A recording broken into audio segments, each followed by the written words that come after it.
Você conhece a história dos índios Paiaguá, também conhecidos como índios canoeiros do Pantanal, que receberam a alcunha de senhores dos rios nessa região do Brasil? Se você quiser saber mais sobre esses índios, fique ligado no momento do conceito de hoje.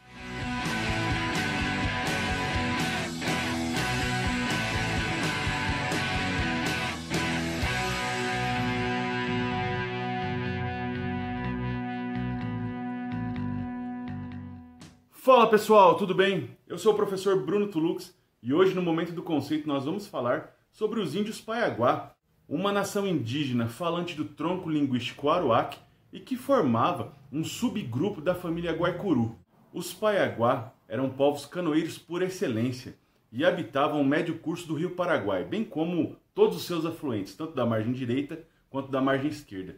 Isso faz com que seu território original fosse correspondente ao que nós chamamos de Pantanal mato-grossense, que é boa parte do oeste do Mato Grosso do Sul, o sudoeste do Mato Grosso e também algumas regiões da Bolívia e também do Paraguai.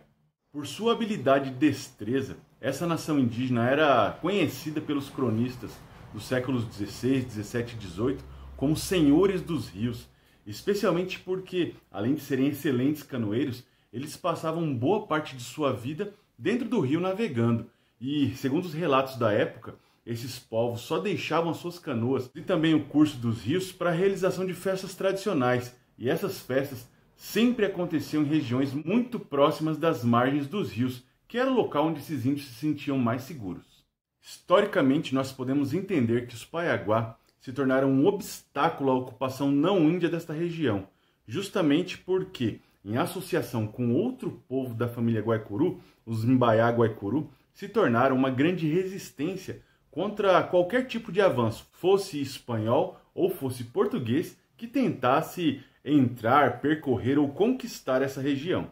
Essa grande aliança da família Guaicurú, formada pelos Mbaiá-Guaicurú, índios cavaleiros que dominavam as margens dos rios, e os índios Paiaguá, índios canoeiros que dominavam o curso dos rios, foram um obstáculo gigantesco para qualquer forma de ocupação não índia dessa região, sendo um grande empecilho a portugueses e espanhóis e causando grandes danos a todo tipo de acesso a essa região promovido durante o período colonial. E é importante frisar que esses ataques aconteciam de forma maciça, sendo que alguns cronistas relatam que os ataques Paiaguá ocorriam contra as monções em comboios que às vezes contavam com algumas centenas de canoas. Então você já deve imaginar o quanto esses índios resistiram a esse tipo de acesso, tanto de portugueses ou de espanhóis nessa região. E o mais interessante era a tática de guerra utilizada pelos índios Paiaguá, que pegavam de surpresa todos os portugueses e espanhóis que ousassem atravessar seu território. Esses índios desembarcavam de suas canoas, se camuflavam numa vegetação aquática típica da América do Sul, que é conhecido como aguapé, mas que também na região do Pantanal pode ser chamado de camalote, e iam até bem próximos das canoas dos seus adversários, oponentes ou daqueles que ousassem invadir seu território. Nesse momento, então, os Paiaguá tomavam por assalto os comboios adversários e aniquilavam seu inimigo sem chance de um contra-ataque.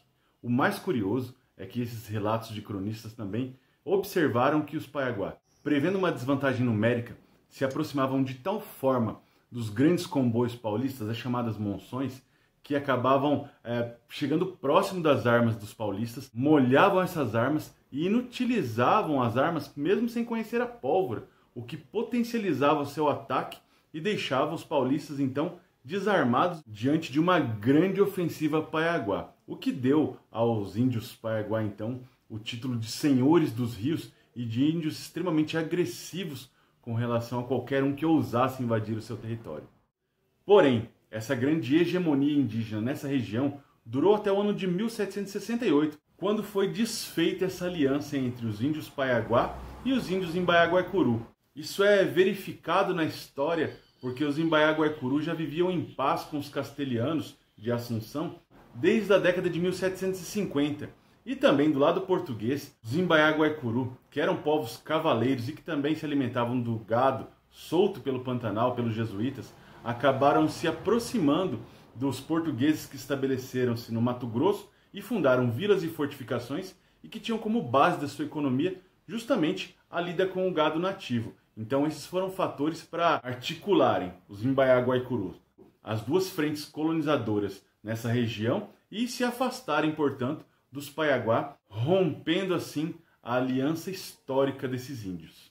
Os Paiaguá ficaram, portanto, sozinhos na luta contra os brancos, ao mesmo tempo em que as monções paulistas estavam cada vez mais equipadas, mais preparadas militarmente para um confronto contra os índios, o que de certa forma desencadeou encontros cada vez mais violentos entre brancos e índios Paiaguá, o que foi extremamente destruidor para essa nação indígena, já que estavam em desvantagem, não contavam mais com a aliança dos Imbaiá-Guaicuru, e ao longo do tempo foram perdendo confrontos e, consequentemente, perdendo também parte do seu povo e parte do seu potencial de resistência contra a invasão branca em sua região.